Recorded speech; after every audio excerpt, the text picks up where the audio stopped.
দিয়েছেন সেটা আমার জানা নেই, জানা ছিল না, এখন জানা নেই। উস্তাদরা আল্লাহর পক্ষ থেকে রহমত আসছে, উস্তাদের পক্ষ হয়তো কোনো নজর আসছে, সেই কারণে হয়তো আমাকে দায়িত্ব দেওয়া হয়েছে। ইতিপূর্বে আমার কোনো জামাতের আমি দায়িত্ব পালন করার কোনো অভিজ্ঞতা ছিল না। এই সম্পর্কিত কাজ থেকে আমি সবসময় নিজেকে দূরে রাখতাম। আর একবার পরে 1-2 বছর মধ্যে পরে মোহন শাহুজুর, যেহেতু আমার সম্পর্ক আত্মীয় হয়, আমার নাম শ্বশুর ভাই, মোহন শাহুজুর আমাকে এক মাদ্রাসার পরিচালকের দায়িত্ব জন্য পাঠাতে চাইছেন, কিন্তু আমি নিজে উত্তর পেশ করে এখান থেকে আমি নিজেকে দূরে রাখছি।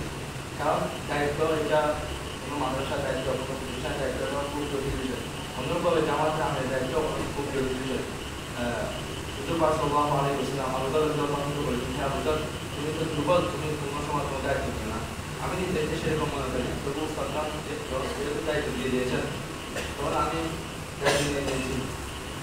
আমি একদিন ধরে চিন্তা ভাবনা করতেছিলাম আমি যে দায়িত্ব রাখবো এবং সরকারের কাছে উত্তর পেশ করবো। পরে ভাবলাম না, দায়িত্বটা রেখে দিই, আমার সাধ্য আমি চেষ্টা করে যাই, বাকিটা আল্লাহ হাতে। আমার সাধ্য আমি চেষ্টা করে যাবো, ভুল হলে সরকার অবশ্যই দেখবেন, সেটা সংশোধন করে দেবেন, এটা আমার চেষ্টা হবে।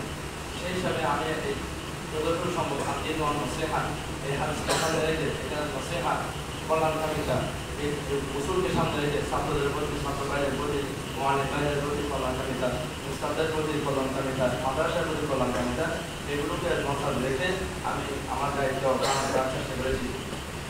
তো আমি মানুষ হিসাবে আমার অনেক ভুল থাকতে পারে, জামাত পরিচালনার ক্ষেত্রে আমার অনেক সময় আমার ভুল বুঝাবুঝি হতে পারে, কিন্তু আমার অন্তরের মধ্যে কখনো কারোর প্রতি কোনো বিদ্বেষ, কোনো হিংসা, কোনো নিজের হাম বড়াই আমার জন্য মধ্যে ছিল না। তবু আমার ভুল চিন্তার কারণে বা কোনো কারণে আমার ভুল হতে পারে, সেই জন্য আমি সর্বপ্রথম আপনাদের কাছে ক্ষমা প্রার্থনা করছি। আমার চলাফেরা, কথাবার্তা যে কোনো দিক দিয়ে কোনো ভুল